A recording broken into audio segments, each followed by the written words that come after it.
Hey everyone, welcome to another edition of the Midnight Ride with Grayman Prepping. And here I am. All right. What a night. All right. Before I get on what a night is, let's say hi to everybody that's in here. Let's go back up here to the top. And the first one in was P2E, Prepping to Endure. Then Walt Rogers, Phelan Clan Wolf, Jay, Green Granny 2, Denise, Mitra, and then CB at Hugo Homestead, followed by Tibor, and then Barry at Storms, Radios, and Cats. Cowgirl Hippie Chick is here. And those are all the ones that are commenting right now. All right, so as at the top of the chat, you see a thing saying I was going to the city council meeting. I get over there, I'm sitting. I go check the door. Door's locked. There's no agenda posted on the door. It's like, oh, great. I give it about 10 more minutes. It's about 2 minutes of, and nobody's showing up. And it's like, okay. So as I'm going back home, I come back home here. Well, when I was driving over there, I noticed that, well, I've been keeping the road in front of my house and my daughter's house clean from the corner, about halfway down the street. I get down there, and at the corner there, it's a bunch of slushy, icy snow stuff. I go, oh, great, this is going to freeze overnight, become just a ice rink there. And so when I get back home, I got my tractor, went down there, started scraping on it, and it already started freezing a bit. If I had realized that earlier in the day, I could have scraped everything off enough so that if I got down like noon and scraped it all off, the next couple hours, the rest of it would have melted. I could have really scraped it off good after that. But it's going to be fun for anybody driving down the street there tomorrow. And of course, on the opposite side for people coming towards my house, there's a big old pool over there, and I couldn't get clear, water off there to drain anywhere. So that's just going to be plain old bad there. And so, anyways, that's what's going on with that stuff there. And let me go ahead and get rid of that message, unpin it off the top. There we go. And Moon over Miami's here. All righty. So, anyways, I also got to figure out the next time it's clear here, where I can drive down to Blackfoot. I got to go down there and find out what I got to do to get myself on the ballot for mayor. That's this year. All righty. So I got that, and anything else? It's just been interesting. So speaking of snow and stuff, so tonight, actually, let me go ahead and refresh it here and get it up to it's down. It got up to 34 degrees today. It is now 25 degrees and dropping. Tonight, 100% snow and breezy. Snow mainly after 11 p.m. my time, which is in another hour. Temperatures to rise to around 33 by 5 a.m. So it's 25 right now. The low is supposed to be 24. So it's going to drop in the next hour down.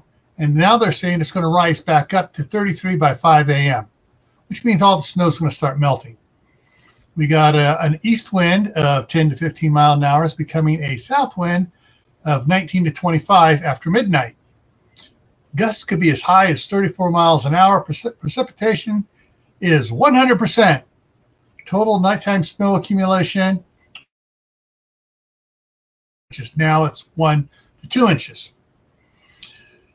And then tomorrow, rain and snow likely before 8 a.m., then rain between 8 and 4 p.m., then snow after 4 p.m. So if it's raining tomorrow and it melts all the snow and stuff, I may make a run down to Blackfoot tomorrow, down to the county seat. And then see what's it say here. Friday night, snow mainly before 8 p.m., mostly cloud, blah, blah, blah, blah. Less new snow accumulation, less than 1 inch possible. And then Saturday's clear, but hey, they're closed on Saturday. Sunday's clear, they're closed on Sunday. Monday, it's snowing again. Tuesday, it's snowing. It's rain and snow, becoming rain after 11 a.m. So hopefully all this rain we're going to get is going to melt all the snow pack we got around here. And so it'll soak down into the ground where we need it to get into the aquifer.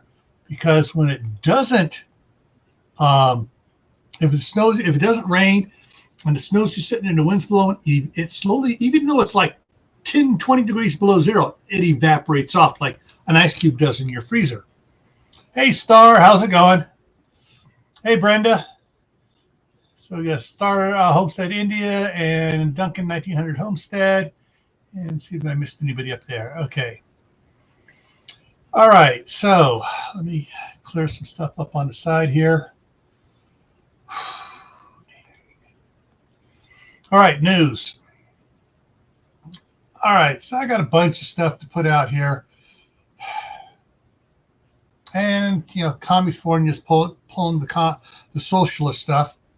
Tax deadline extended for most Californians due to winter storms. Why? They never extended it when we had those storms before. It's just that for the last 4 years, we haven't had them. Okay, let's see. And here's the Idiot of the Week award. Woman accused in a series of threats towards a Walnut Creek private school. She sent emails. She called on lines that were traced. Okay. All right. Now to feel good. A miracle. CHP rescues man 81 from snow-covered SUV after 6 nights. Whoa. Yeah. And you guys can look these up. There's online. There's a bunch of satellite photos. They actually put it in an email from the Martinez patch. Before and after photos. However, I will say that with all these storms and all the snowstorms and rainstorms they've had,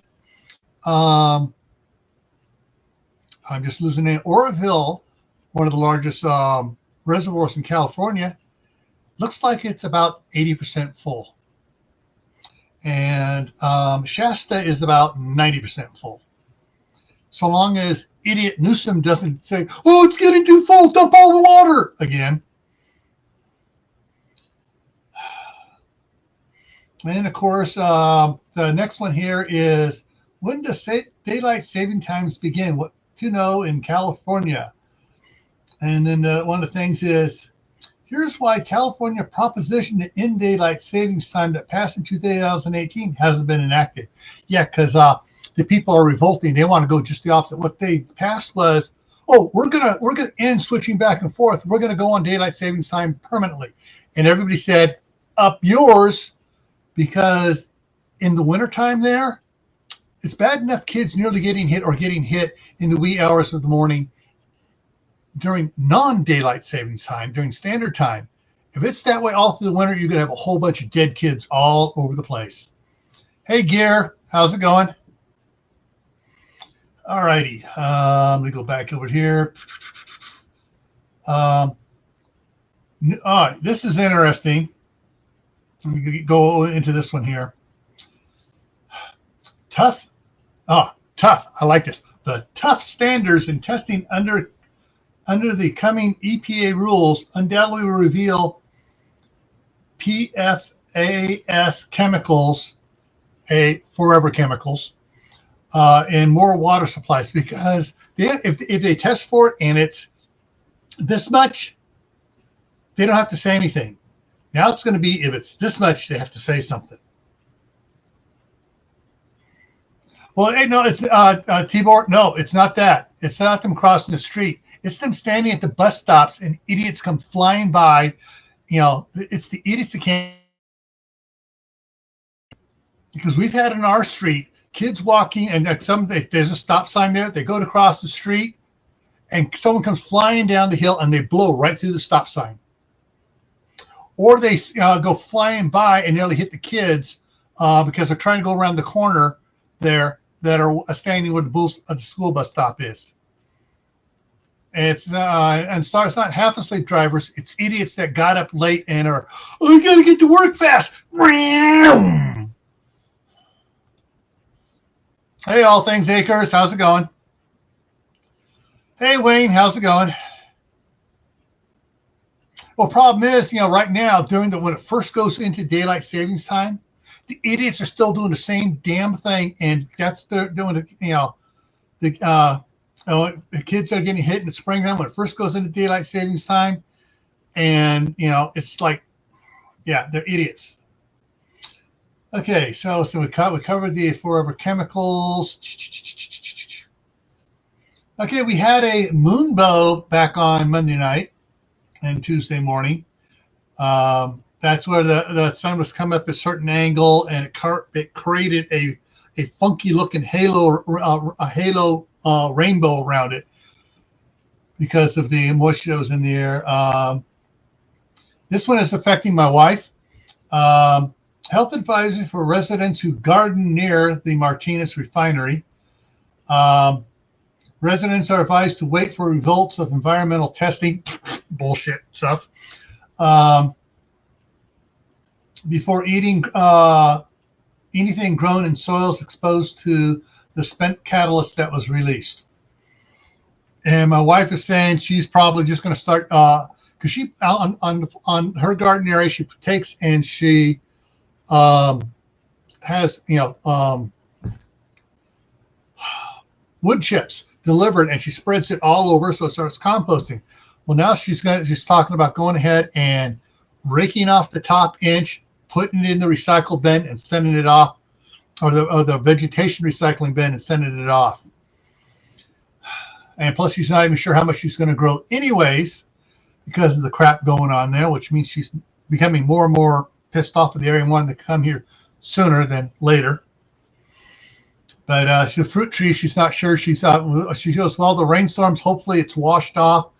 And the apple trees have some brickwork over around them. So hopefully most of it washed off there, but don't know. And if we're waiting to see if they offer testing on fruit trees and stuff, so we can send stuff in and say, all right, is this stuff good or bad? Go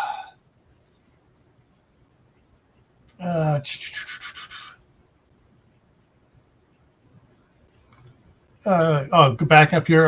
Cumberland Falls has moonbeams every year. Big deal. Yeah, it's the, I forget what that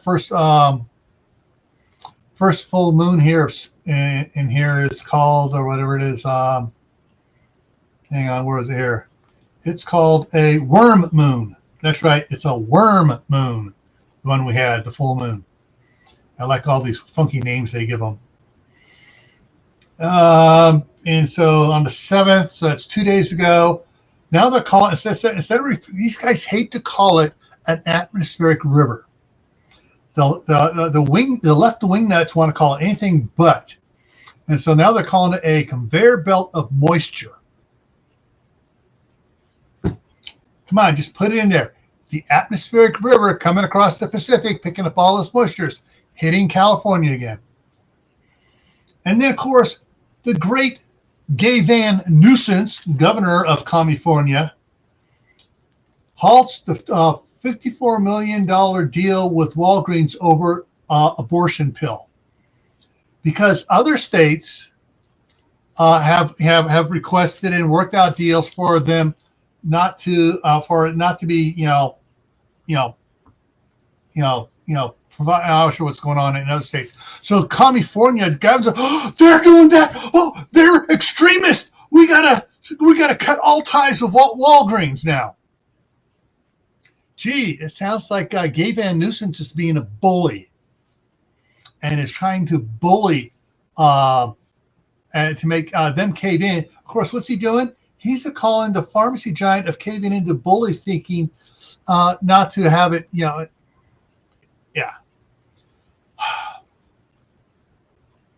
That's he's calling the white bull black when he's the one he's the black one out there. He's the kettle out there. Doing the bullying and stuff. Okay, this is one that's going to affect everyone. Um, More than 100 workers in 8 communities in the San Francisco Bay Area, including hundreds in the tech sector, are facing layoffs. And of course, some of these companies have things elsewhere, and so it's not just there, it's everywhere. But yeah, so there's going to be more layoffs from tech companies that are not all in California. That couldn't possibly be Microsoft. And other ones going on. Electric automaker Rivian is laying off 200 people in Palo Alto, according to this one. Google's self-driving car company is cutting 125 people. And then other ones, Cliff Bar will terminate 34 people in Oakland and around. And Zoom laid off 199 people in February out of San Jose, and it's now doing 1,300 employees. And we across the United States, and frozen food manufacturer and Ajinomoto Foods of North America is laying off people. And of course, Google is doing 12,000 earlier this year, and it's going to doing mass terminations. Continuing, Twitter and Meta each is laying off thousands. So yeah, American General Life Insurance Company will be laying off people. Yeah. Oh, and Walmart. Walmart's laying off a bunch. Gee. Let's see. Flood and evacuation warnings. Resorts to close during that here they're actually calling it an atmospheric river. Because every time they call something else, I get in and call them. It's not this. This is what it's called. This is the official name. And so, let's see. Okay, highest flood warning since 2010. That ain't nothing. I had higher flood warnings early, before then. And I was living there. Okay, let's see. Ski resorts closures. So all the ski resorts are closing in California because they're going to get too much snow. Caltrans, California Department of Transportation, closed portions of multiple roads in Napa and Sonoma counties. That's on the north side of the San Francisco Bay Area. U.S. Highway 101 along the coast has been closed in several places. Route 99. They're all freaking out. Yeah. So let me go back here and catch the last one here. And this is for those anywhere in the United States to pay attention to this one. Oh, hey, Sylvia Jane, how's it going? Hey, Shadow Scout Swede. All right, here we go. This is a news alert just came out about 2 hours ago. A vehicle exiting the freeway too fast for the weather collided and took out a bus and a couple other cars. People, if you're driving in the rain, the posted speed limit is no longer the speed limit. There's part of the law called prima facie. And that means on the face of the situation. So if it's pouring down rain, that automatically drops the speed limit down quite a bit, because we used to cite people all the time. Well, it says that. I said, you also pass your driver's license where prima facie was talked about. It's on every test. And it means that according to the situation, if it's safe to do that speed, if it's not, the speed limit automatically drops. So, all right, that's the news for today. Let me head back up here. But I got an email from Johnny Select Seeds. They have a 8 Great Vegetables for Beginner. There's a thing coming out. It's on their newsletter. If you guys are interested in finding out what Johnny Select Seeds is pushing, go ahead and check out their newsletter on their website. Also, if you're interested in their cucumber, and it is cucumber grafting seminar on Thursday, get in there and sign up for that as well.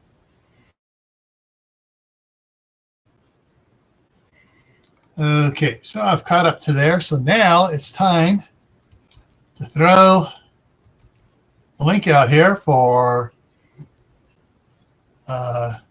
post it to the top, pin it. Okay, so let's see. Shadow Scout, Wayne, Barry. Anyone want to come up here? Yoris, you can come up here too. After watching you with Steve, you're now on the good list. So there's the link. Anybody want to come up and talk about stuff? And any of the normal people that have wrenches can come on up. Garden State Gardener. Woo!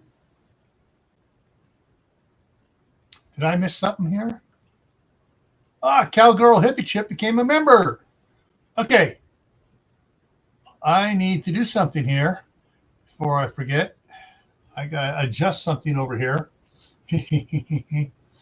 Okay, the wheel of names. I've got to add. Let's see.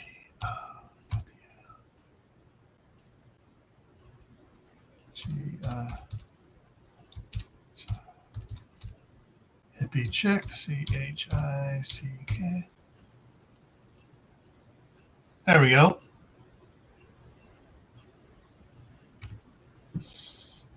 All right. Been added. And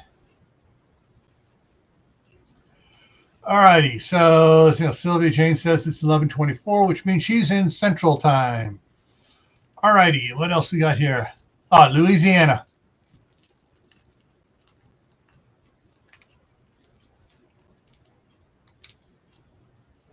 Yeah, for him it's early morning.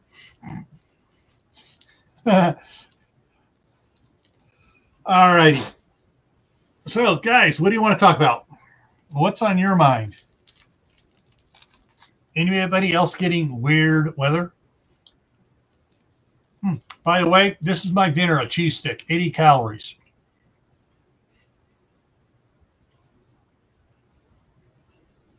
My lunch was 750 calories. I'm desperately trying to lose the weight and get ahead of the curve here on my Camp Patton Family Compound weight loss challenge.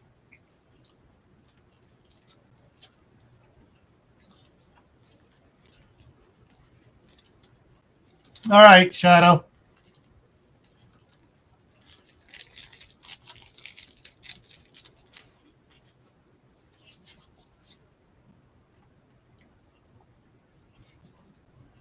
All right, Cowgirl's in Mountain Time along with me. I'm up in Idaho. She's down in New Mexico. Oh, I'm trying to remember who's down in New Mexico usually comes in. Was it all right. Tibor's in Ohio.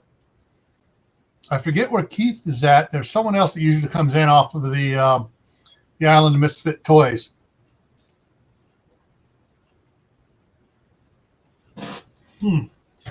Wayne says all the birds are back. All righty. Oh, and Joe, I put out a mail call just before this started, about 15 minutes before it started on Camp Patton. Oh, yeah. Exactly, Tibor.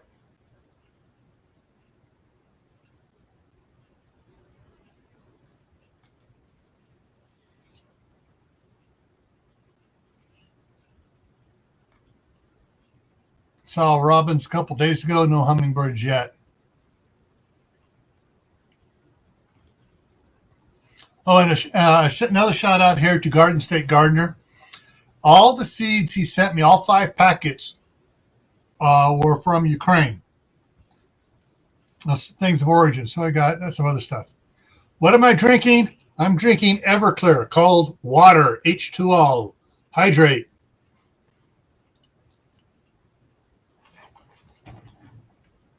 Ah.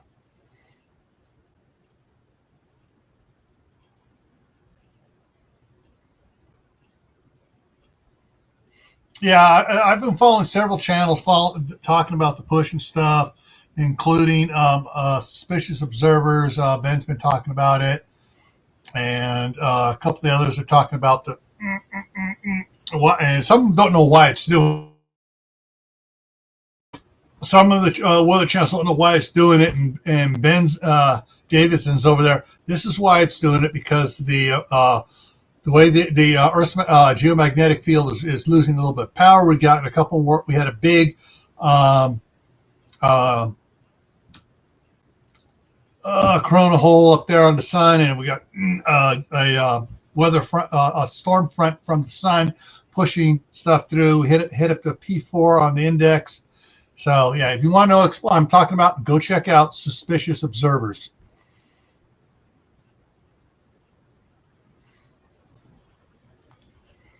Right now, the only birds I've seen around here are the Canadian snow geese. And I went outside today, and I didn't take my cell phone with me. As I'm standing out there, sprinkling out some ice melt, getting rid of what came down last night, here came 4 of them, and they looked like they were going to do a poop run on me. They were right above me, and it's like, wow.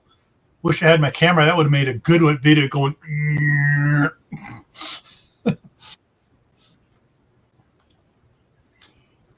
Hey, how's it going? Let's go back to the other sides here. And hey, Steve, how's it going? Oh, it's going all right. Thanks for inviting me, Gil. I'm glad to actually. Not a problem. Unfortunately, I don't have a whole lot to talk about as far as current events. I mean, like I said, I'm just busy doing a lot of studying. What are you studying for? I'm trying to get my first year lineman apprenticeship started. Everything goes right, I should be graduating at the end of April. Cool.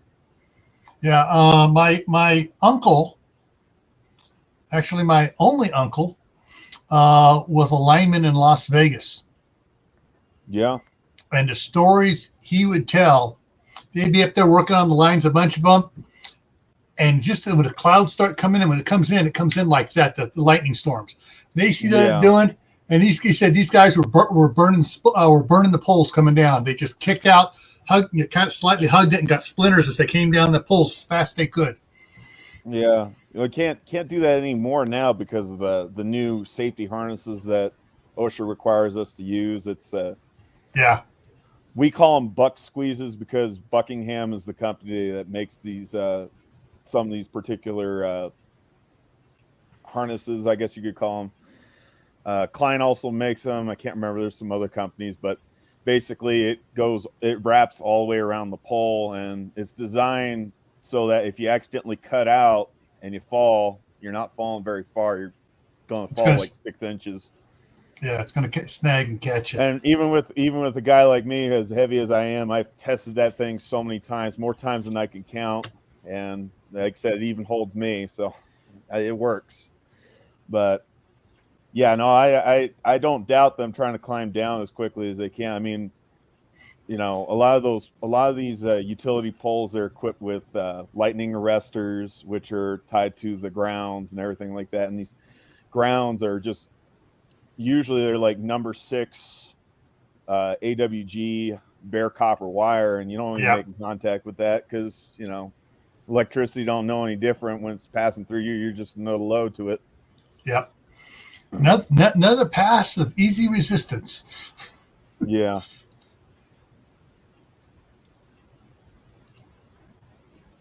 Yeah.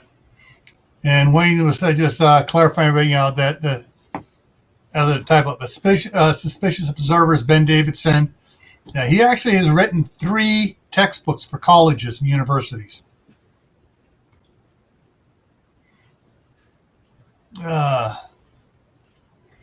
P2E's great grandfather was a lineman back in the early 1900s. Oh, back when it was really fun. Yeah. Yeah. I'm not sure when they made it illegal. Like, I shouldn't say illegal, but like OSHA made rules where you can't even do any free climbing, because back in the day, I guess some of these lineman instructors are saying that back when they started their apprenticeship, which would have been back in the 70s, it was very common to free climb a 90-foot wooden pole structure with no harness whatsoever. You don't actually put your harness on until you get to the top of wherever it is that you're going to be doing work. Yeah. Yeah, my uncle talked about too. In fact, in Vegas, there in Clark County, they used to have contests and stuff out there. Showing off stuff, and these guys would up the top, over the top, and then hook their belt, and just as fast as they could, just jiggling the belt as they came down. Yep. Yeah, there's gonna be some lineman rodeos coming up here on graduation day. We're gonna be doing that. Yeah. I'm not, by no means, I'm not the fastest lineman in the class. I'm probably the slowest, if not the second slowest. Hey, you can say I may be the second slowest, but I'm one of the safest. Yeah. Oh, it was the other day. Hey, John's life. The other day I was having problems with my climbing, my leg irons. They kept, like, the left leg iron, I could not, no matter how hard I tried, I could not get that thing to cinch down on my foot the other day, and so it kept trying to slip off the heel of my boot. It wouldn't slip all the way off. It would slip off just enough to where I'd step, and I think I got like a positive gaff on the pole, and as it turned out, I ended up gaffing out on my left foot. It was really annoying. Yeah. Probably one of the worst gaff outs I did, though, was like when I was clear up at the top of the pole and I was installing a set of double arms, and like my right leg gaffed out, my left leg was still in, but my leg was bent. You're supposed to keep at least one leg locked at all times. My right leg was the leg that was locked out, and like I said, my left leg folded completely on me, and so I ended up hyperextending my leg and stretched my glute like really bad. It was like sore for like the next 3 days. Yeah. But I don't want to keep talking about lineman stuff. Just bring back memories for me when my uncle retired. None of his kids wanted any of his gear, and we happened to be there in Vegas visiting my grandmother at the time. And it's like, and he's, oh, my kids none of them want the gear. And I said, I'll take it. Hey, he looked at me, you want it? Yeah. And he went and grabbed me all of his belt, his the climbing cleats, everything. Here you go. Yeah. I used to have so much fun with that as a teenager. Just doing stupid fun stuff. Just a couple feet off the ground on the power pole in front of the house there. Yeah. Climb a little bit and doing flips and stuff on it. But I was gonna say, between the boots, the climbing leg irons, the gaffs that you're talking about, the knee pads that go on the gaffs, the harness, the belt, I actually have suspenders. I actually have to wear suspenders because I have a problem with my belt not staying on my hips. Like, it likes to slide off my butt. Yeah.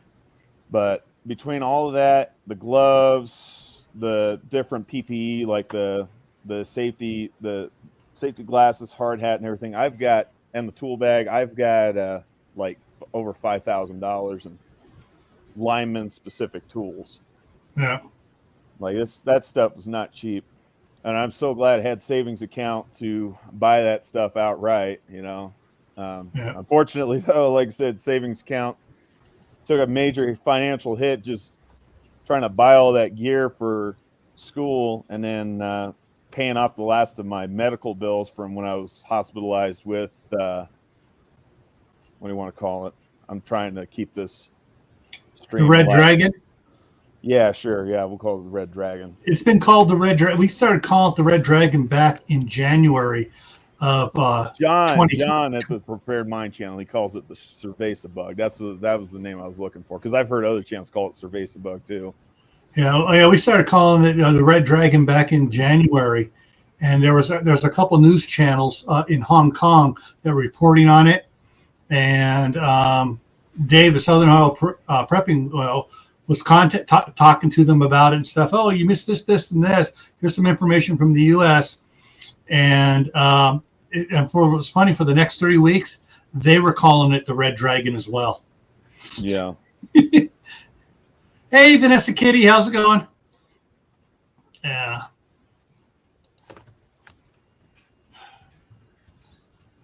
Oh man, yeah, it's still definitely winter here. I keep telling people, the groundhog, he's up in Punxsutawney, Pennsylvania. I've been there. I lived there for a little while. They had this little scrolls. One said, early spring. The other one said 6 more weeks of winter. You can tell when they're trying to shove that 6 weeks more of winter at him. He wanted to slap it away. And I keep telling people, he wanted to say 8 to 10 more weeks of winter. Yeah, like I said, all that's a bunch of nonsense over here. Like we can't even base anything off of calendar spring over here. Like yesterday, like today, I'm not gonna lie, today was like the first warm day we've had in 3 days, because it was warm Monday, but Tuesday it was just absolutely frigid over here, and it was absolutely frigid yesterday. And yesterday was supposed to have been warmer than Tuesday. They forecasted like 40 degrees or 42 degrees, and I think the temperature dropped real quick down to 21, and we had that wind coming across. And I can deal with wind, I can deal with cold, but I cannot deal with both at the same time. Like the wind just when it's cold out, the wind just cuts straight through your clothing, and it just sucks from there. And then yesterday I was really ticked off because, like I said, it's supposed to have been 45, and it's like it was slightly warmer, but not by much because it was windy. I think the warmest temperature I'd seen, I checked my phone, it's like 30 degrees out. It's like, this is miserable. And then today it was still windy, but we got up to like 52. So much, much better. In fact, I was actually able to strip my hoodie off, Normally it's so cold, I'm wearing like my t-shirt, my long sleeve t-shirt, and a hoodie. So, and sometimes if it gets cold enough, I'll even have to throw like a Carhartt coat over that too. Yeah. Like, believe me, I love when I was working heavy equipment out in the middle of Modesto, and the wind was just blowing through there. We all had the insulated Carhartt bib coveralls and the parka hooded Carhartt jacket with a fuzz on the fur on it. And I tell you, man, it was just so bitter cold. There's no place where you're up on a piece of equipment, and it's like, yeah, and it's much colder up there than it is down on the ground, because it might be just slightly breezy on the ground, but you get like 20, 30 feet up in the air, and it's noticeably different. Yeah, it's like Monday we hit 43 Monday. Monday night it was down to 12 degrees. Yeah. And we're supposed to get today it's supposed to get down to 24, but then it's supposed to be warming up and be at I forget what it said here.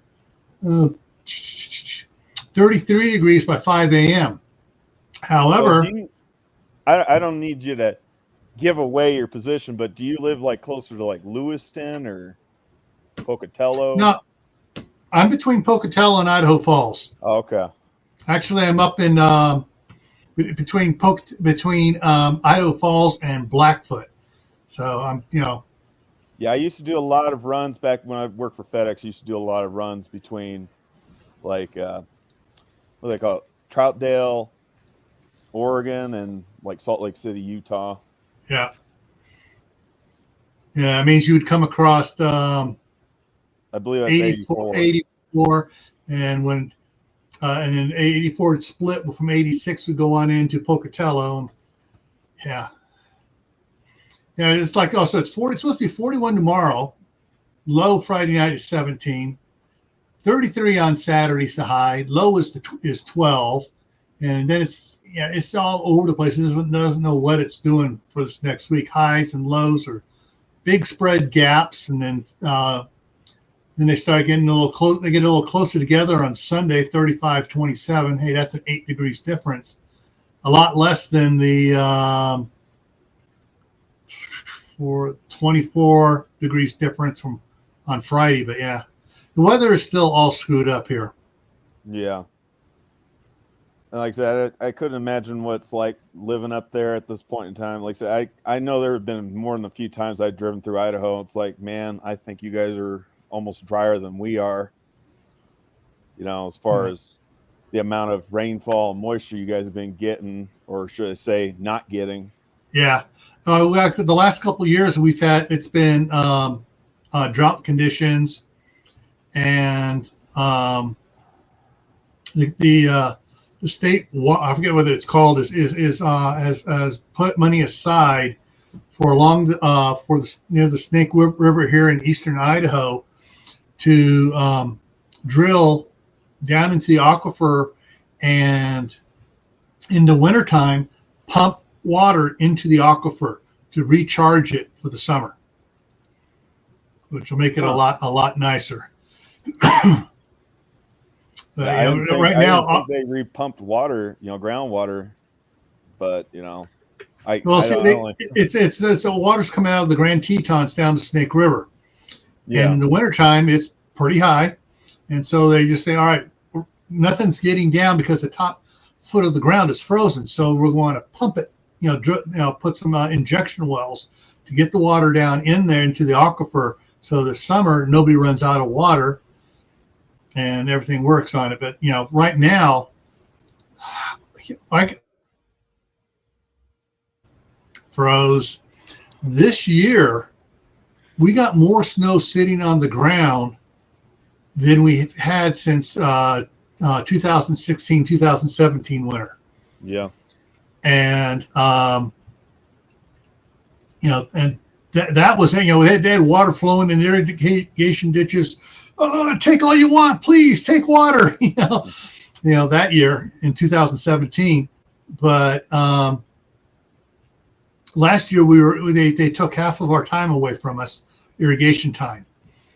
So but this year we got so much snow sitting there, and a lot of it is wet snow, and so we're supposed to be getting some rain here coming through tomorrow morning. Supposed to have rain and snow before 8 a.m. and rain from 8, just plain rain, no snow, from 8 a.m. to 4 p.m. tomorrow. Hopefully I want a good heavy rainstorm. Yeah. And it'll just melt all that snow. And once the snow's melted, the sun, as it's shining on it, will heat it up enough where it'll melt the soil beneath it, and it'll go down in. And that too also help here with it. And that's the one thing that kind of sucks about living out in the Mountain West states. We got this stupid rain shadow casted by the mountains, and it stretches halfway through Kansas and Nebraska. And so all these areas are always hurting for water, and whenever we get even just a little bit of drought, it just messes everything up. Like, we've been fortunate enough over here, at least during the spring and early summer months, we'll get some decent amounts of rainfall, but it's like come wintertime, or even autumn, it just dries right up. It stops raining. Like, this has been kind of a dry winter, to be honest with you. We've had, at least here where I live, because like I said, I live in the Front Plains, just ahead of the Rockies, I mean, I'm still like 6,500 feet in elevation, but we have not been getting a whole lot of snow. It's been kind of dry. It's been weird because when the polar vortex hit back in November or so, all the moisture that was coming from the Pacific over the Sierras usually would be snow and stuff and rain, and a lot of it would hit. We get a little of it and would hit up into the Rocky Mountains and try to crest over. It was falling on the ground before it got to us here in eastern Idaho. Western Idaho was getting snow, and then finally it got to finally pushed through to us, and it was just that moisture was instantly freezing and just coming down. And what made it so bad is I have one of those thermal temperature guns for reading stuff. Yeah. I was reading inside the house, checking the ceiling and everything. Okay, I got thermometers all over inside the house. So I see what each room is. And I'm doing it. I go outside. The mud room was at 70 degrees. I go outside, turn around, aimed it at the door, the outside of the steel insulated door. And it was like 21, minus 21. Jeez. I aimed at the side of the house where there's more insulation, minus 32. I aimed at the garbage can about 5 feet away from the house, minus 42. Jeez. And by the time I just measured that, I had my camera going, measured that, stepped out, measured that. I was back inside the house in less than 30 seconds. I had a brain freeze from the outside. And I had a headache for about 2 hours after that. Yeah. Those kind of temperatures, yeah, you're even just being outside for a couple minutes, you're looking at not frostbite per se, frost nip as they call it. Yeah, like that's the pre-frostbite to frostbite. Like I said, I'm not really much of a medical guy, but I know a little bit of like I said, know a little bit about being exposed to the elements. Yeah, it was that going through was bad, and then we had a second one which the news didn't hardly talk about at all. Some of the channels like Ben Davidson, Suspicious Observers, and a couple of the weather channels were saying, all right, it's coming down again. And at the end of it was supposed to hit between Valentine's Day and the end of February, and we got nailed again. We had some more nasty minus degree temperatures. Yeah, but but it didn't get quite as cold. I think the coldest that got was minus 28. Yeah, I think on Valentine's Day, I want to say we got probably about maybe 5 or 6 inches of snow. I mean, it all melted away. Yeah. But, yeah, what you're describing, man, that's like subarctic temperatures. Like that'd be that's like what temperatures you'd be experiencing if you're up in like Saskatchewan, Canada, or someplace. Well, it reminded me of a froze. It reminded me of one of my favorite movies, The Day After Tomorrow. Oh yeah. Where you got those funnels and all this cold air just kind of came down in, froze the diesel, and that was it. I couldn't start. I had a couple of heat lamps underneath my my diesel tractor to warm up the because it's a small 24 horsepower tractor, but it doesn't have a block heater on it. Yeah. And so I just I had those going on all night. Next morning, tried to start it up. Didn't want to start. It says, no, too cold. Yeah. And it's kept indoors inside the shop. Yeah. And it was like, man. I don't doubt it. And like I said, that's one of the reasons why, as much as I love Montana, at least during, like spring and summer months, I couldn't live there during winter. Like I'm getting to a point where I can't tolerate the cold anymore like I used to. Like I'm still a young buck to everybody else. Like, in fact, out of the entire circle that I'm associated with, I am the youngest person. I've pretty much confirmed that. But I can't tolerate the cold like I used to back when I was, in my late teens and 20s. I'm not like, I hate getting old. Yeah. But it's I know what you mean. In my junior and senior year of high school, I lived on the north rim of the Grand Canyon, a little town called Fredonia. Okay. And I got on the search and rescue team there, volunteers. And so we're going out in the snow on horseback looking for idiots that, from the cities. Oh, we're going to go to the north rim of the Grand Canyon, hike around, even though it's cold, even though it's closed. And so we have to go out there and looking for, people lost in the snow. And now, even here, right now, it's it's 71 in this room here. My knees are starting to ache. Yeah. So when it gets, I can't, my bathroom where I take a shower, I have one of my little Mr. Heater buddies in there. Yeah. To warm it up enough, because if it's below 70 and I take a shower, when I step out, that cold air hits me enough, causes all the muscles in my back to contract, and I got 3 bulging discs and 2 protruding discs. Yeah. It can just lock me up and make me hit the floor. I And imagine so.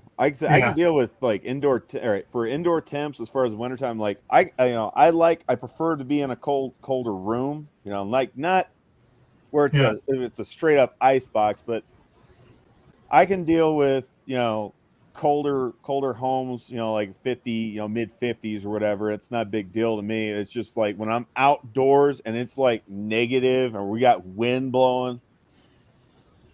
I can't deal with that. And that was, like I said, the other reason why I didn't want to move to Montana is like I'd have to install a block heater on my pickup truck, and it's a gas pickup truck. You know, it's an old gas pickup truck, and I have to plug a battery maintainer on it during the wintertime because even the gel cell sometimes gets overwhelmed with the amount of draw, current that's being put on the battery trying to get the cold engine to crank over.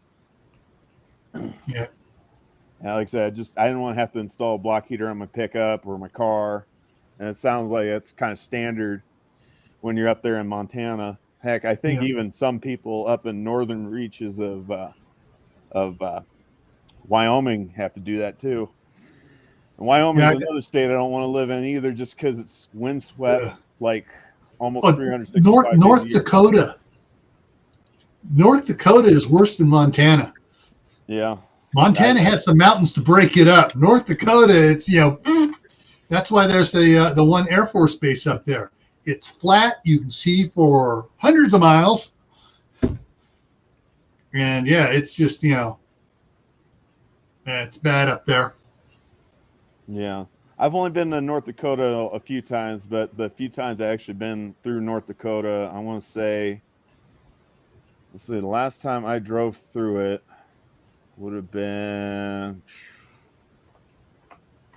maybe October or November of 2021. Like I was in Fargo, North Dakota to get diesel fuel.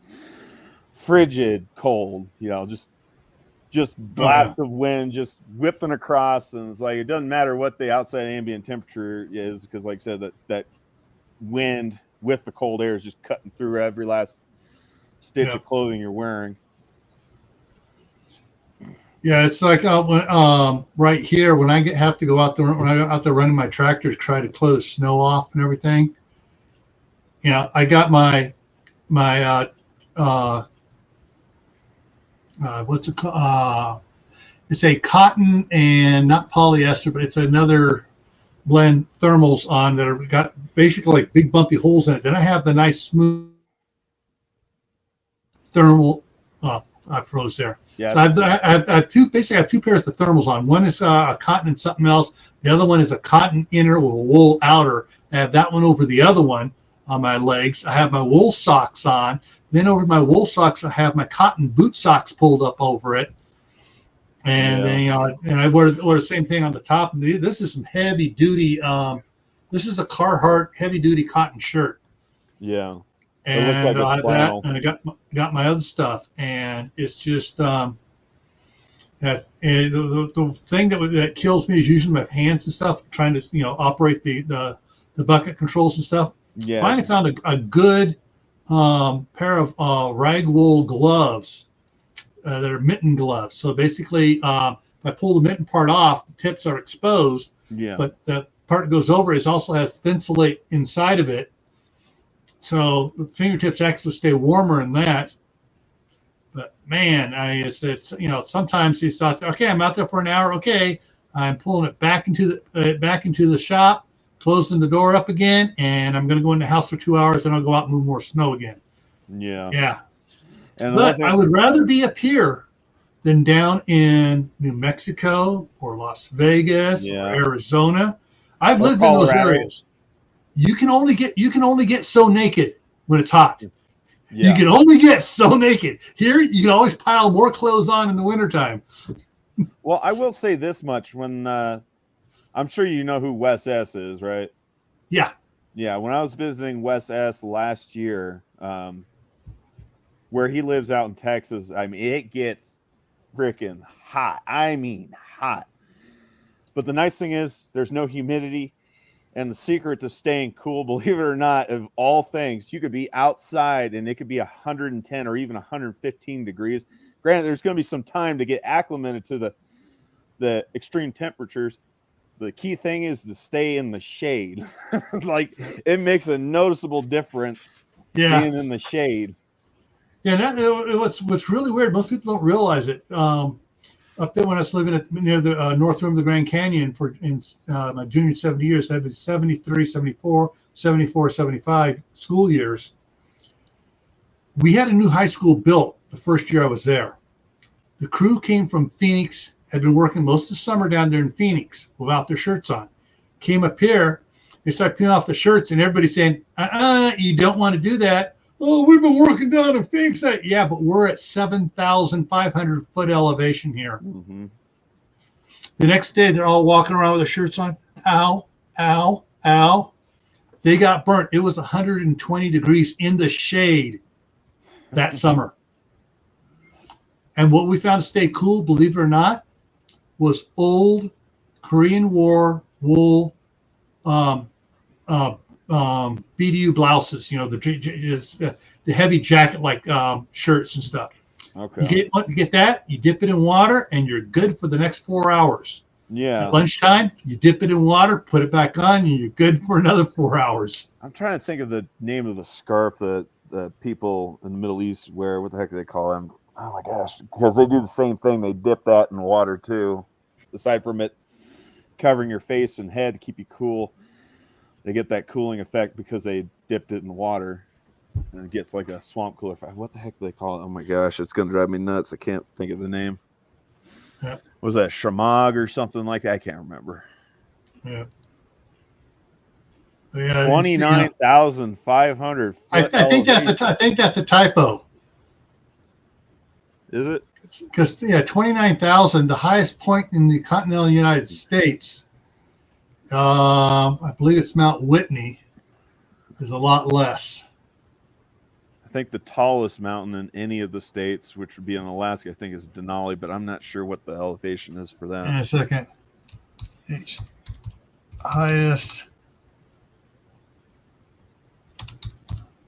Highest mountain in the U.S. The highest mountain in the U.S. is in Alaska. That's not continental, but that one's only 20,000. And so continental, in the U.S., not Alaska. Mount Whitney. Yeah, Mount Whitney in Southern California is the tallest mountain in the United States that isn't located in Alaska. And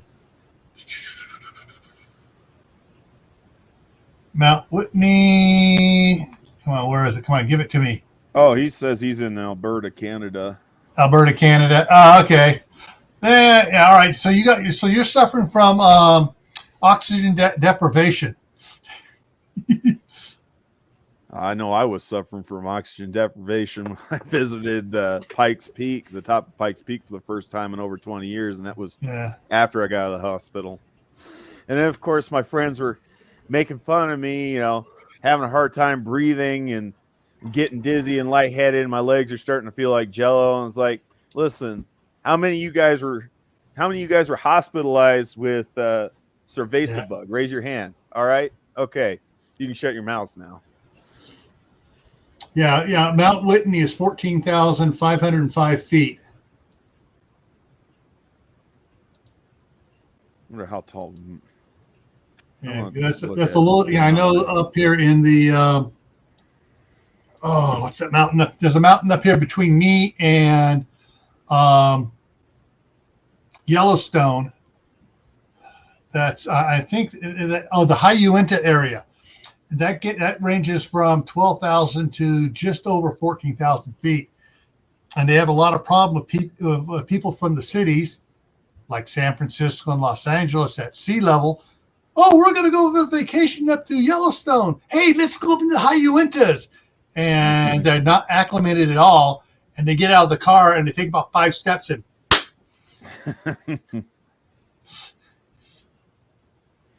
Yeah, let's see. I was going to say Pikes Peak. It's like the height of Pikes Peak. And like I said, I think that's the 3rd tallest mountain peak in Colorado. I think there's like 2 other peaks that are taller than it. But Pikes Peak is like 14,115 feet. if I remember right.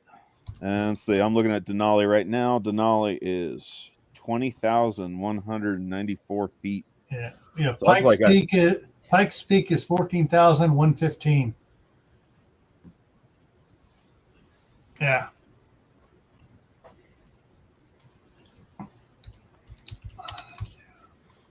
How you went to wilderness area? Come on. skydivers have to be on oxygen above 12,000 feet. Yeah. I don't doubt that, especially if you're not acclimated to those heights. I mean, like I said, Pikes Peak. I mean, that's Yeah. I think that's straight up. That's well, there's 5,280 feet in a mile, so that's almost that's like 2 2/3 miles in the air. So Yeah. Okay. Kings Peak in the high you went to is 13,528 feet. yeah, that's still pretty far up in the air. Oh yeah. That's still oxygen time. Mm-hmm. And like when I got back down to Woodland Park, I was still like suffering from what the heck do they call? I don't know if that would be like still considered oxygen deprivation or not. I was still having a hard time. I had to go to a local Walgreens and buy one of those little portable oxygen bottles. Like they're not. They call it they call it a aviation grade 95% pure oxygen. It's not meant to be for prescription use or medical use. It's just meant for casual use or whatever the heck they say on the side of the bottle. Yeah. I had to buy one of those and took a couple of whiffs, and that actually got me back to normal because I think that's what they call it, elevation sickness. That's what it was. I was still suffering from lingering effects of elevation sickness, even though we went down probably at least 4,000. I don't know I'd have to look at Woodland Park's elevation. I'm not sure if that's like 7,000 or 8,000 feet, but like I said, even though we went down several thousand feet in elevation, I was still suffering pretty badly. Yeah. When I was with the Boy Scouts, since being on council staff, everyone had to take the wilderness first aid course, and part of it was dealing with the elevation sickness and stuff. And any troop that was going above a certain elevation had to have 3 people trained in wilderness survival first aid, and they had to have those like a little ball oxygen thing. Yeah. They had to have several of those with them. I forget the exact number. They had to have so many for every person. So they had like 5 people. They had to have 1 of those. So they had 10 people. They had to have 2 of those. Would you guys be hiking in all that, or would you guys just drive it into a camp? These generally this is where they would park down in one area and they'd hike up to the high areas. Okay. And so they had to have that in there, and they also had, we had a lot of ticked off scoutmasters at us because it's like, oh, okay, your hiking plan, and we'd ask them for a hiking plan, and they go, what do you mean a hiking plan? All right, you're going to high elevations. You need a hiking plan. You didn't research this good. Here's what you need to do, and you can only hike for so many hours. You have to stop and rest for half an hour. You can hike for 2 or 3, depending on the elevation, how far you can hike, and you have to stop and rest for half an hour. They didn't like that at all. Well, it's going to take us forever. It's better than having somebody die. Yeah. And that usually shut them right up. And there's a reason why BSA had these regulations for high elevation hiking, because they've had problems. Well, I was going to say that'd be a smart way to do it anyway. I mean, even like I said, I did some Boy Scouts back when I was living out in Nebraska, and like I said, it's not high elevation by any means, but it's just kind of a smart way of doing things, because gotta get your body used to being able to carry that weight and go long distances. I mean, I don't know what the average walking speed of the average person. I'm especially somebody who's laden down with gear. Like I would imagine it's probably somewhere around 2.5 miles an hour at best, but let's say what half hour travel. I'm not sure I'm not sure how long you would travel in a mile within a half hour's time, but like I said, I could see, like I said, even at, like at plains level, I could see somebody passing out just from the physical activity, because we're just anymore these days as humans, we're pretty sedentary. We don't hardly ever go out.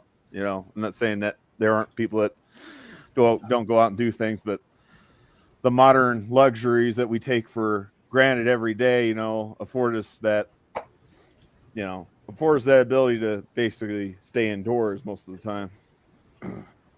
What's going on here? I don't mean to leave Shadow Scout Sweet out, of this whole conversation. He's been quiet this whole time. Sorry about that. Well, I'm polite. I don't interrupt. Yeah. Hang on here. Let's see. I mean, I would sure love to hear your take on this, because, like I said, I'm sure nobody wants to hear me just sit here and hijack Gil's stream here. Hey, you're a lot better than some of the ones I've come up here and wouldn't let me get a word in edgewise after they came up. Yeah. And I was watching you and Steve, Corsair Trainers, Steve. You guys were talking there, and I really like the way you guys were doing it there. Yeah. Where is the elevation? Well, that was the first stream I've ever done with Steve. I've done streams with Wes, and I think that's pretty much about it. Like I said, I think Wes is probably the only one who's invited me on. Yeah, that's the scout camp we used in California is called Camp Wolfboro. It's up in Calaveras County, up above Arnold. At the road, it's about it's probably about a good 500-foot drop down to the camp. And the camp itself is 5,800 foot elevation. Yeah. And so a lot of times they would, so it's about 6,300 feet at the road. And it's about a 3-mile road going down in, and it's dropping. And first year scouts, usually a lot of troops will have the first year scouts hike down in. They'll take their backpacks and stuff down in the cars, but they give them their water and first aid kit. All right, you guys got to hike in, and an adult goes down with them. But yeah, it's once they're down in there, they say, "Oh, I hiked down in. Oh, I'm macho," and everything else. on Wednesday at Scout Camp, they have like little Olympic things going on, and one of the things is it's called Race to the Top, and they run from the bottom up to the top and back down again. They start about 2:00 in the afternoon, and they run up and they run down again. And right about 5 minutes after they leave, the big flatbed truck starts going up the road behind them. Get in. Because coming down's not a problem. You going up that hill, that's a 500-foot elevation increase, man. Yeah. And I'm wondering what the grade was too, for that running up the hill, because some of it's to the grade, it's all a pickup can do to drive out of there. Yeah. Because a lot of people don't understand, even like 6 and 7% grade, that's freaking steep as heck, I'll get out, people. I remember I've had friends like, my vehicle can sit on a 45-degree angle. I don't think it can, man. I don't think you understand the gradiency of that kind of angle you're talking about. Well, yeah, they can pull nose up at a 45-degree angle, and that's all. If they can get it up on that, that's all they get. Sideways, they're going over. Yep. Because they need to have that wheelbase distance front to back to keep from going in, well, I'm not going to use the term my dad used to call it, but yeah.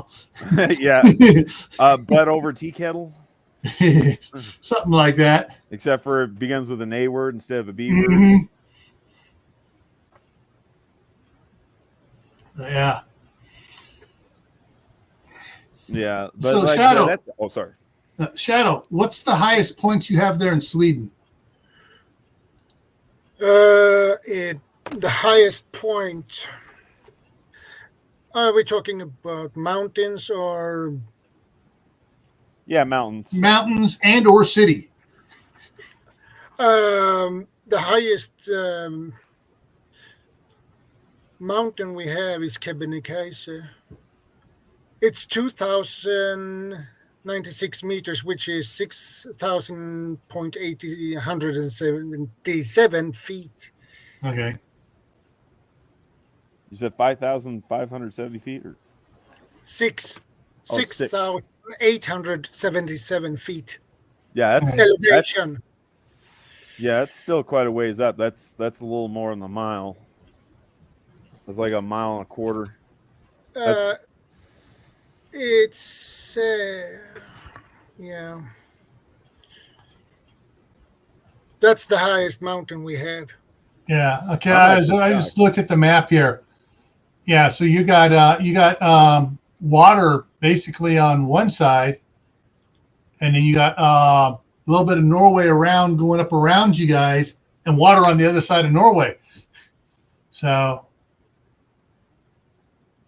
Yeah, and John's life, I'm going to say it. Yeah, I understand that your blood pressure don't do too well at high altitudes, but there is an acclimation process to get used to being up in these elevations. I'm not kidding you. When I came back to Colorado for the first time back in 2017, after getting out of the Navy, I want to say it took me 5 weeks to get used to just being a little more than a mile above sea level. And it's also dry up here as all get out. I don't know how dry it is out there and where you live in Idaho there, Gil. Yeah, it's shoot. Where I'm at, hang on here. Let me look it up here. When I say dry, I mean like there's not enough humidity in the air compared to right now there's not. Yeah. Because we've been below freezing other than a short time on Monday for the last 3 weeks. That means there's no moisture in the air. And what moisture there is from evaporating off the snow, the wind blowing off the snow, is like, maybe 2 or 3% is all there is at the most. Yeah, so basalt. So our elevation here is 5,000 foot elevation where I'm at. Oh, humidity. It's warm because it was warm today. Said the humidity's at 74%. No, it's not, because the humidity right now inside the house where I have a humidifier going and I have 2 big pots sitting on top of the wood burning stove. Yep. It's 37% humidity inside the house. And so outside humidity's a lot low, drier. So weather.com is wrong on the humidity right now. Yeah, weather.com was wrong with the last 2 weather forecasts 2 days ago. Yeah. But okay, I'm going to show a pic. I'm going to share a screen here. So okay, for those interested, so right there is Sweden. So yeah, so there's his mountain range right there. So the mountain range kind of protects you from the Arctic, the Norwegian Sea. Yeah. Doesn't protect Norway. No. Now, does it get pretty humid over there during the spring and summer months, or? I'm asking Shadow Scout Swede. Well, we have a lot of rain, but we have a lot of sun too. Yeah. One summer we had over 30 degrees Celsius. And one year we had. That's like what, 90 degrees Fahrenheit, I think. Yeah, and one year I heard from a friend. One had in the front yard 50 degrees Celsius in the sun. Wow. So, that is not normal for us. Yeah. But 30 degrees Celsius is not normal for our country. Our country, normal temperatures, summer temperatures are between 25 and 27 degrees Celsius. Yeah. That's I'm a- normal summer temperatures. Yeah. For those that have been talking about Colorado, I just got an email pop up here. 4.3 earthquake, 8 miles north of Valdez, Colorado, 117 south of Pueblo. I can't pronounce it here. Pueblo. Yeah. So it's got to be down south then somewhere. Like I said, I have no idea where Valdez is. I know where Cortez is. I know where Sylvester is. It's 124 miles north of Santa Fe, New Mexico. Okay. So It's probably got to be somewhere out in the mountain range. To be honest with you, I wouldn't know. Like I said, I don't do a whole lot of. I don't go that far. That's pretty far south for me. Oh, it's almost to the border. Yeah, it's right. I mean, to even go out to Pueblo, it's a long drive. Yeah. It's near Trinidad. Yep, I know where Trinidad's at. Yeah, so that's where it is. I'm actually attending that's where I'm getting my first year apprenticeship through Trinidad State. They've got some campuses up north though. I'm not driving that far south.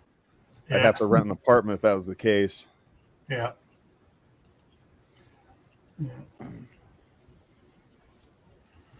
Yeah, so I'm going to pull up my calculator here on my phone because, like I said, I'm not very good with the metric system. Like, I understand that 30 degrees Celsius is pretty freaking warm. Like, it's damn near. Some years we have 36 too. Yeah. What's going on? Why is my computer acting up? Yeah, so 30 degrees Celsius, that's 86 degrees Fahrenheit. That is baking warm, especially if you had a nice heavy summer's day rain right beforehand. Then it gets all muggy and sticky out and like humid as all get out. That's one of the things I didn't miss about being out in Nebraska, eastern Nebraska, it was just god-awful humid. The problem is when it's so hot here, it is a dry heat, and that is I don't mind dry heat. I can deal with dry heat. I can't deal with the humidity. Humidity just makes everything miserable because dry heat, you just got to stay out of the direct sunlight, drink plenty of water, and you'll stay cool enough. Now, that is one thing I'm not going to lie. When I was over at Wes's place, man, he was telling me, you shouldn't move down to Texas because there's not going to be enough water for you. Because I kid you not, I killed an entire case of water all on my own because of how thirsty I got just being out in the sun. But I can deal with like I said, I can deal with the dry heat. It's just the humidity. It gets sweaty. You know, it's like you come outside and you're outside for not even 2 minutes and you already got beads of sweat on your forehead. Yeah. So I'm just looking up here. Yeah, if it hits 30 degrees Celsius, that's 86 degrees. Yep. With the water that close, you got some humidity going on. Yeah, it's not dry heat. That's humidity. Yep. Yeah.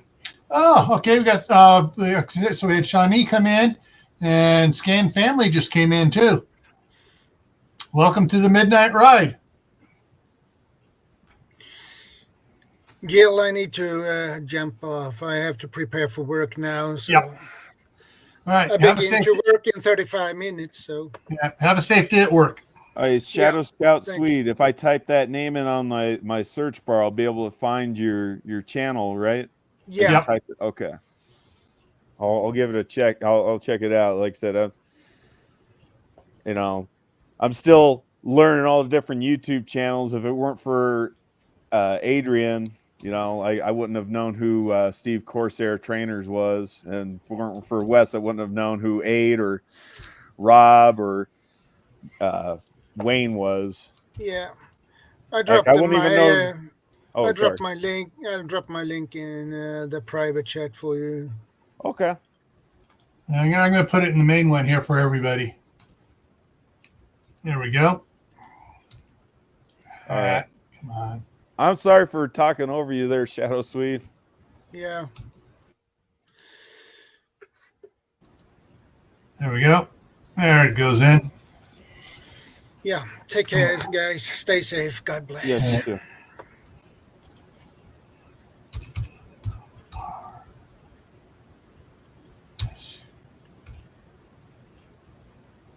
right. Make sure I'm spelling yours right. And you have the horse with the antlers, right? Yeah, Yes. I'm subscribed. Yeah. Yeah, that's been my long time standing logo, and it actually didn't originally start out as a YouTube logo. It was just a art logo of mine. That's been kind of like my signature for, Yeah. I don't know, Ooh. All right, 15. everybody. Steve here has 888 subscribers. He needs 112 more. I appreciate that, Gil. You don't He's need to got do some. that. He's got some good stuff. He's got some MRE reviews going on there, and yeah, and he has some pew pews reviews going on there. Water storage, yes. Ooh, cooking too. Fire baked cobbler. Yeah, that one was with Adrian when he was up here visiting me. Yeah. Those of you guys who don't know who Ade O'Neill is, he's our British Yep. friend. Yeah, our friend from across the pond. Yep. There we go. All righty. All right. Have a good one, Shadow Scout Swede. All righty. Yeah, it's too bad he had to leave. I was about ready to start asking him. Okay, well, he just picked up 2 more. Ba-boom, ba-boom. Or you did. You picked up 2 more. I appreciate that. 3 more. Didn't have to do that. 3 more. Didn't have to do that, Gil. Oh, hey, I love helping other channels out. Yeah. I just can't believe how quickly your channel grew up, because like when I first started watching you, I think you were at 690, maybe 700 subs. Yeah, I mean and that's the thing is Grayman Prepping, back when I first started it, I had about 750 subs. But I was putting out stuff because I worked for Homeland Security at the time. I was putting out travel advisory stuff, what you need to travel, what customs wants, what CSA wants, what immigration wants, what everybody wants, for when you travel and stuff. And my boss saw what I was doing. He goes, "Crap! Get these other agencies to put their own crap out." So he started telling them to check out what I was doing and told them to do their own. And he said, "All right, they're doing their own." And I said, "Cool, now I don't have to do that anymore." And I just stopped doing it. And I took all the videos down. Okay. And everybody left. Actually, when I kicked it back up, I think I had like 8 subscribers when I kicked it back up. Yeah. I think Wayne, because originally Wayne, his channel, like I said, it's Ungrateful Peasant now. It used to be called West Wind Survival. But like, he had some good videos up. And he still does have good videos up now, but I'm just saying, like, he had some good videos, and he just took everything down and completely overhauled his channel, and now he's got more subs than he originally had. Yeah.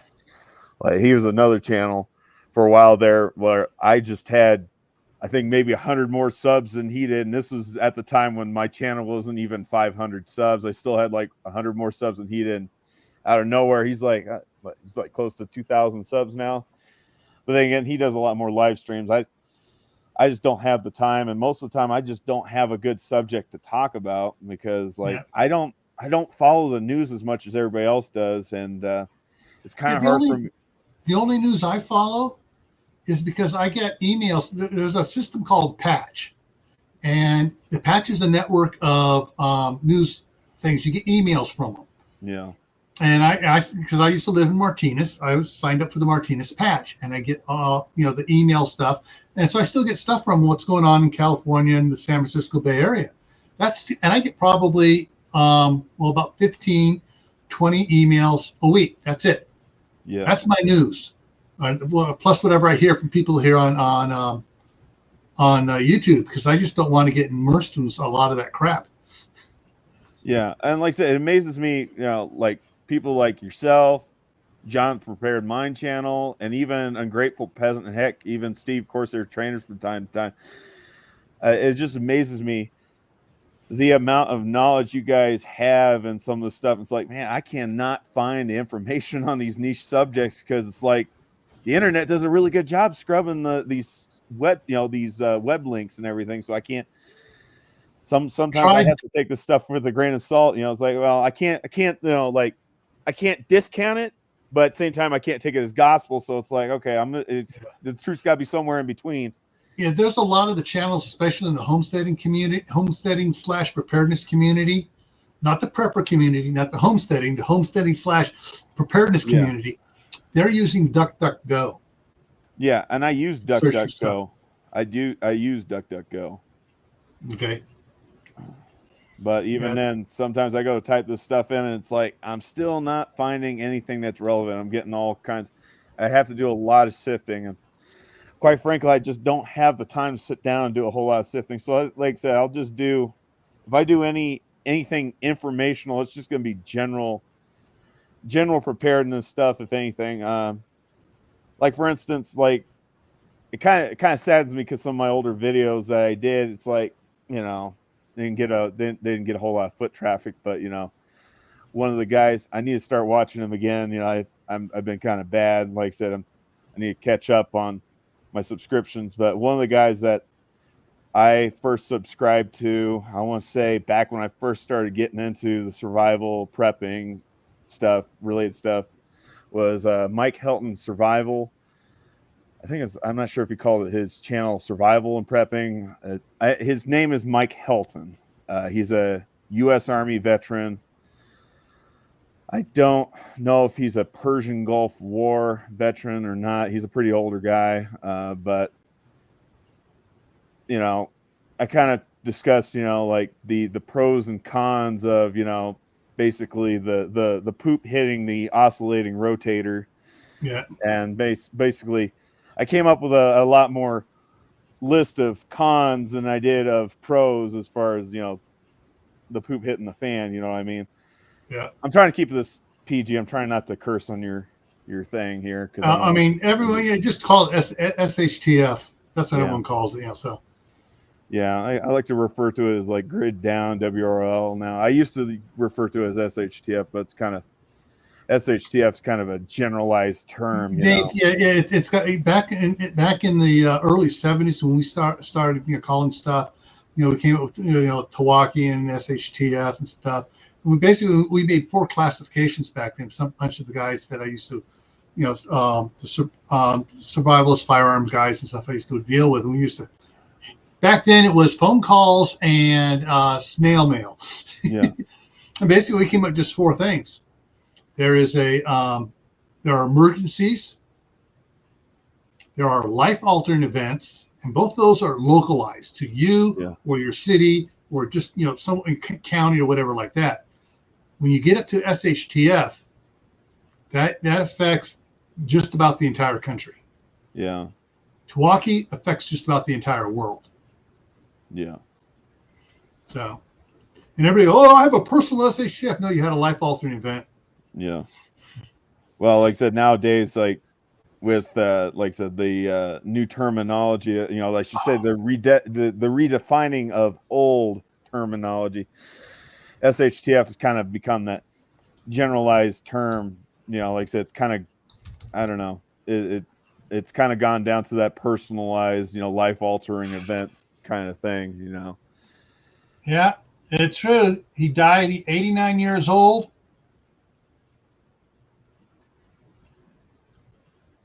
I'm checking it. I actually met Bobby a couple times, and he got mad when I called him. First, I called him Mr. Blake. He goes, "I'm not a Mister." And it's like, Robert. He goes, "I'm Bobby." And it's like, okay. That was back when my grandfather had a catering company that catered to the motion picture studios. All right, where's his death? Death. Come on, where is it? It's been updated. Where is it? It's not showing it. It's so being updated so much they're not putting it on the cheat list on the side there. But they do have it in the main one that he died Los Angeles. Trying to find if it says what he died of. 89, probably natural causes. Yeah, they're not even putting anything in there. Must have just released, and the information is not even out there what he died of yet.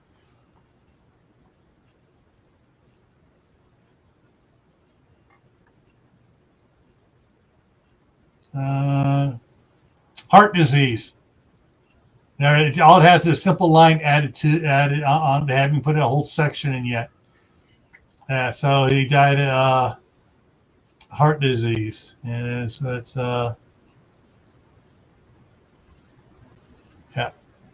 That's a pretty common disease, at least for, like I said, I don't know who Robert Blake is, but like I said, at least here in the U.S., it's a pretty common disease. Right. Robert Blake had a TV show called Beretta with the white bird on his shoulder. Back when you were probably just a little kid, you might have seen some reruns from it. He was also reopen. Black and White. He was in one of the was it Our Gang? For that,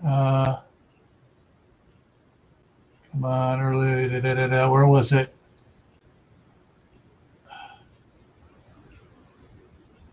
He was in Our Gang, the Little Rascals series from 39 to 44. He was in 22 entries of the Red Ryder film franchise, and that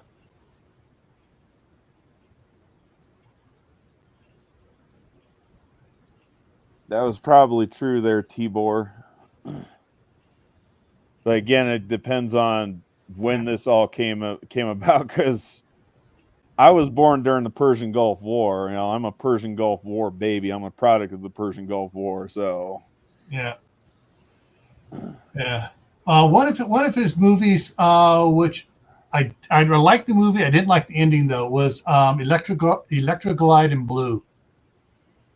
Yeah. I wasn't aware that the Little Rascals was like a TV series. I only seen the Universal Studios like 1994 movie on VHS. Yeah, the original was It was MGM's Our Gang, Little Rascals, short series of films. So it wasn't on TV. It was on. It'd be like you go to the movie theater and they show the cartoons and stuff, and they have like a 10-minute Our Gang, Little Rascal short films. Okay. And there was Spanky and the others, and I remember Buckwheat. Buckwheat, yeah, exactly. I think there was there Aha or something like that, or I don't remember. Yeah, it's been so many years since I've seen that movie. Yeah, there was there was General Spanky in 1936. The Little Rascals. The Little Rascals show was in 1994. Was the movie? The short films. 220 shorts. So yeah.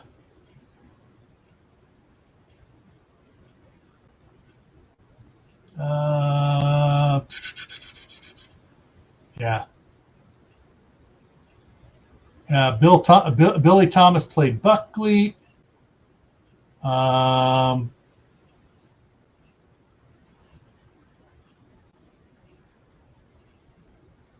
There was a bunch of them in there. Yeah. Here we go. So we got that picture there of an Our Gang comedy and some of the other ones, but yeah. Hey, Kimmy, how's it going? Hey, Gil, I have a confession to make. Forgot to bring my bag of Cheetos and my glass of Kool-Aid down here. And let's see here. Actually, let me go ahead and switch that. There you go. So channel memberships start at 99 cents. Oh, Kimmy, so and Salinas. Yeah, okay. Yeah, my wife is down in Martinez. Still. Martinez, California. Mm-hmm. Hey, Chris Shirley, how's it going? So Yeah, I know you've been lurking, CB. Does she live up there part time with you, or? She comes and visits, so she's still raking in nearly 6 digits at her accounting job. Okay. And she was actually going to be moving up here next year, but then in January of 2021, we bought the new house. So we got 2 houses here in Idaho. We got the 1 acre where we're living, and we got the 5 acres with the old antique house where my daughter and 4 grandkids are at. Okay. And her idiot husband. And so yeah, so we're probably if he keeps his job for more than 2 years without quitting again, we may see about breaking off the half acre that the house and garden area is on and selling it to him. Okay. But yeah, we bought this one here because my wife realized, okay, no, they're in there. We're only charging them $700 a month rent, and and when Brandon offered, he came to me, and goes, hey, I'm moving. You want to buy my place? It was like, yes. So we bought this one over here, this 1 acre over here.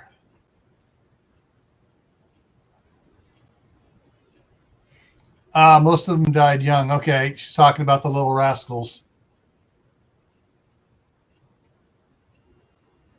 Yeah.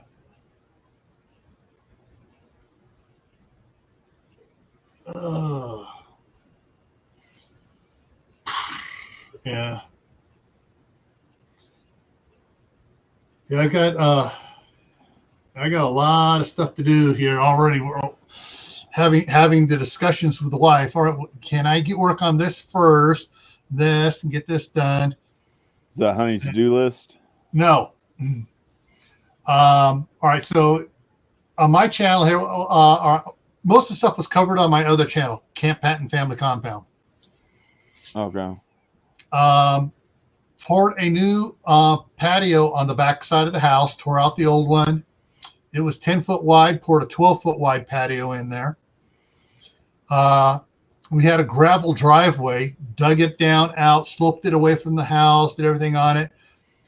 Poured a 45 by 65 foot driveway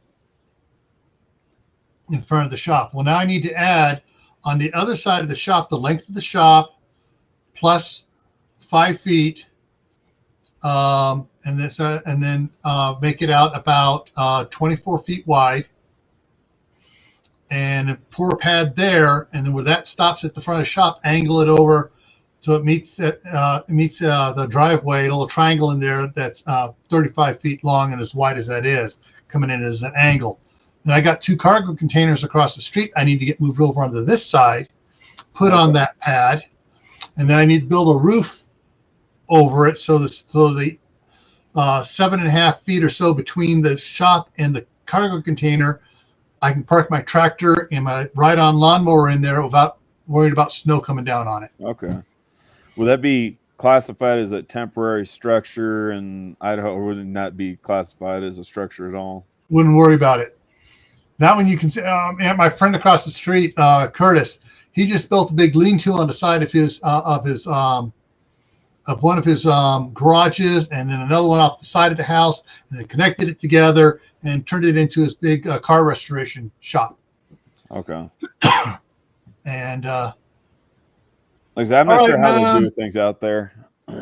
Yeah, it's you can build a 40 by 20 foot barn, no permit required. You put electricity in it, you need to get a permit. But if you build it first and a year later you add electricity to it, all you need to do is have the electricity inspected, not the building. Okay. So, but yeah, it's a lot simpler with the stuff out here. However, Rocky Mountain Power has gotten really picky on how they put stuff in and how they run the lines through the house. If I want to redo the meter box on the other house, it's a whole pain in the ass thing. And then the whole house has to be inspected. I can't just change out the meter box. Yeah. I can't upgrade it. But so. As I said, with my limited understanding from being in school, like I said, a lot of the utilities, they own all of that up to the meter box. In some cases, the utilities will own the actual meter. Yeah, they own up to the meter box. They own the meter, but not the box. Yeah. However, like on mine, the line across the street comes across the street to a power pole. I own that pole. Yeah. And then they run, and then they put their own conduit in up to the house, and the box network on the side of the house there I own, but they have to maintain the line inside the conduit, but the pole's mine. Okay, I was about ready to ask because in some places the box is mounted on the pole for those who actually have a pole for their own service. Yeah, this pole, it runs from the pole about 50 feet over to the house. Okay. Because the power lines are on the other side of the street, and so I have a pole. One of the other neighbors has a pole, and so there's it's just it's a small town, and everything didn't get put in. Things been added a little bit at a time, and hey, town was incorporated in 1903. Yeah. Incorporated as a city. Yeah. So the meters are all owned by the power company. In California, all the meters are owned by the power companies. Yeah. I think that's where some people are getting in trouble when they, quote unquote, removed their smart meter and replaced it with an analog one. Yeah. But then there was also things going on there that some of the power companies, Pacific Gas and Electric, violated, and they were trying to do crap that they weren't allowed to do about putting the smart meters in. But I have not heard a whole lot of good news about PG&E aside from the fires that they're responsible for, and then now the rolling blackout. You gotta understand this. PG&E is responsible for the fires because the tree huggers got court injunctions that prohibit them from cutting the trees down, and keeping the right of way clear of trees and pruning anything coming close to them. They were not allowed to do that anymore. So stuff grew up and touched power lines, and that's what caused the fires. But PG&E is responsible, but not the tree huggers. I'm sorry, but like I said, I might just barely be scratching the surface and starting my first year of lineman apprenticeship. But I'm going to tell you right now, as I understand it, it's federal law for these power companies to keep those right of ways for the transmission lines free and clear of all trees. Unfortunately, in California, they got court injunctions overturning that. Yeah. That's the tree huggers in California are idiots, and we're going to protect this. Why do we have this big fire? We made them stop cutting the trees. Has anybody ever thought that maybe removal of the dead sickly trees? I'm not just talking about the trees that are near the power lines, but just going through. And that's the other thing too. Old dead sickly trees. There's been a thing in California for decades. We burn any type of burning is bad for the environment. We got to stop all fires, and the Native American tribes there shake their heads. One of the big mountains in the San Francisco Bay Area is called Mount Tamalpais. Yeah, it used to be pristine. The Indians would burn it twice a year till the white man came and stopped them from burning it. Then all this undergrowth and all this other crap has just gotten worse and worse and worse. And oh gosh, don't even. Yeah. We are going down some rabbit holes that man, you can't get me started here. Speaking of rabbit holes, I'm trying to catch it when I do it. I got one of those, couple of those Hisense TVs that come with Roku on them. And you can also get for free something called Tubi, Tubi. Okay. And it's so much better than Roku. It has a lot better shows and stuff on it. But when it comes up, actually, I'm going to see if I can show this here. Hang on a second here. All right. Go back there. Okay, so move my camera over here. So this is my other monitor here. Okay. And so I move it over to Tubi. Let's see if it'll do it right. Watch.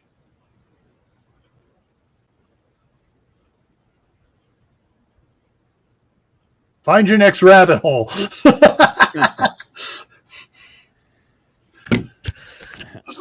So what I want to do is I want to try to catch that with my other camera, with my video camera, where I can catch that rabbit coming out, and I can make a short clip, and I'm going to send it to Corsair trainers.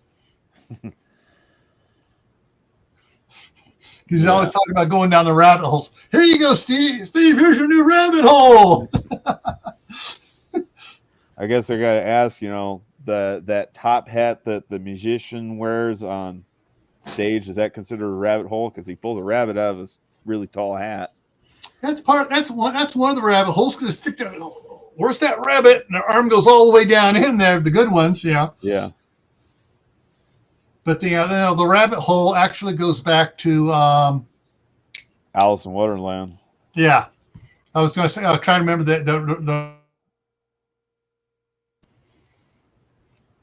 and because he wrote more than just Alice in Wonderland, dealing with the Wonderland and everything else, down the hole and all these other ones, and yeah. I'm sure there has to be a book written on it. Like I said, I never read it. And the only thing I'd seen on Alice in Wonderland would have been the old, what would be 1940s, 1950s Disney animation or whatever, whenever that was released. And that was still looked like a drug-induced dream. Yeah. Alice in Wonder. Lewis Carroll. Yeah, so Lewis Carroll wrote it, and there was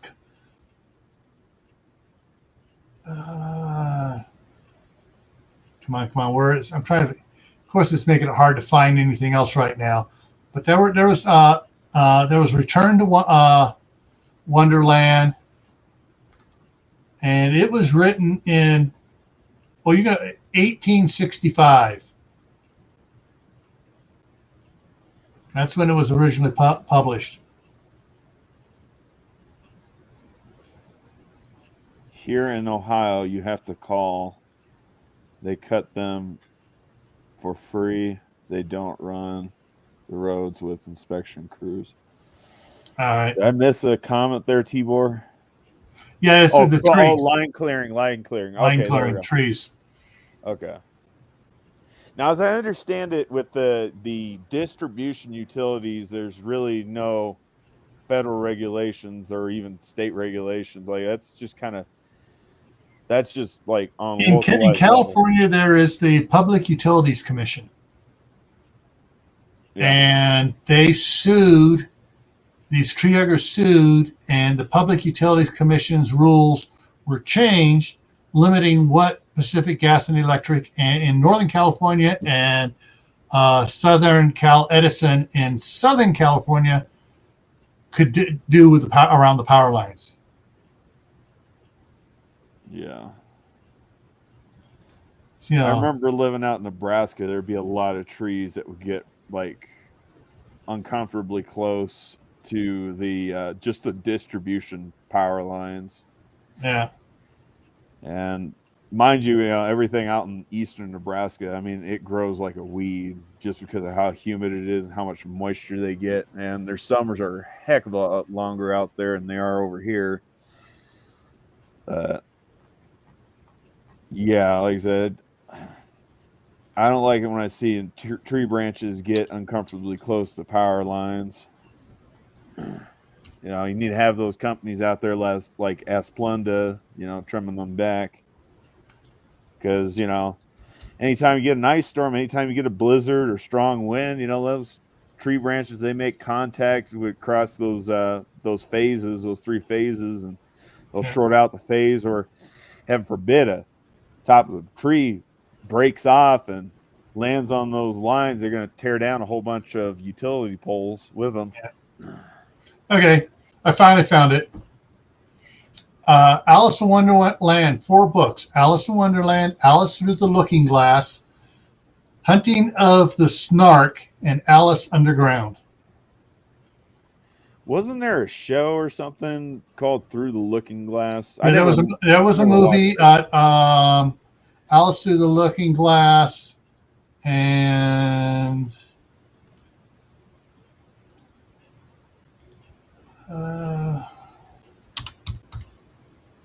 Alice Through the Looking Glass was 2016. Okay. Starred Johnny Depp and Anne Hathaway and all the rest of them.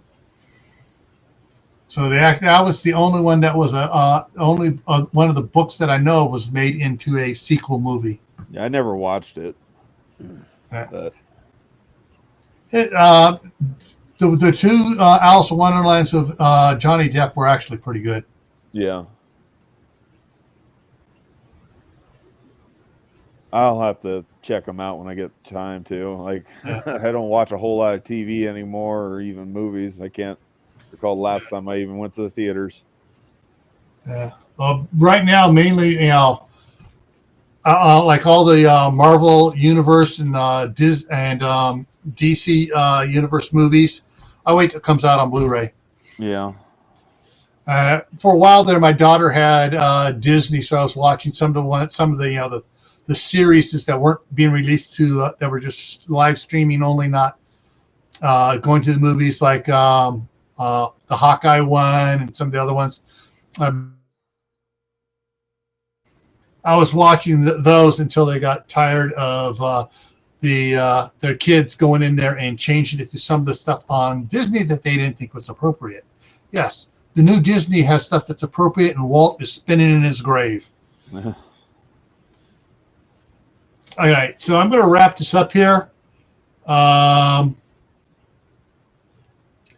night at 10 o'clock Eastern on Camp Patton Family Compound, my other channel. And that is, so it's going to be doing pick one crop to sell.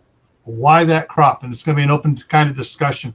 We're going to talk about farmers markets and just point of contact sales on stuff for homesteaders for growing and selling. And then Monday is currently still going to be an open chat. I may come up with a topic before then.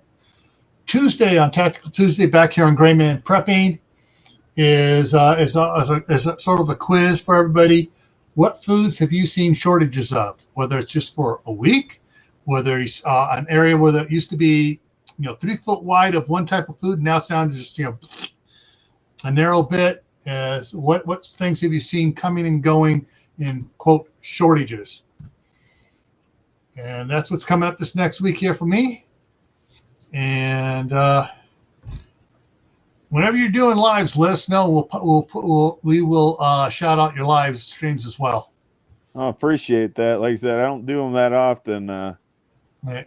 That, like I said, that last live stream that I did, the one prior to that, I did back in October, and that was back when I was with Wes and Aid back in Texas. So, like I said, that was a while ago. So, I don't do too many. And unfortunately, you do a lot of these late live streams during the weekdays, and I usually can't catch them because, like, I got to go to sleep. I got to be at school at 7 in the morning. So, yeah. But all right, thanks for coming up here, Steve. I want to thank also Shadow Scout, Swede. If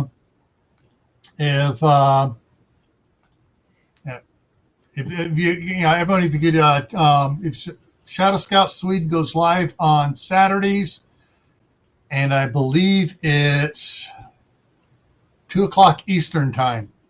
Okay. And so check out Steve's channel here. and Shadow Scout Suite. I back there. I put their links in the chat a while back. So check them out. All right.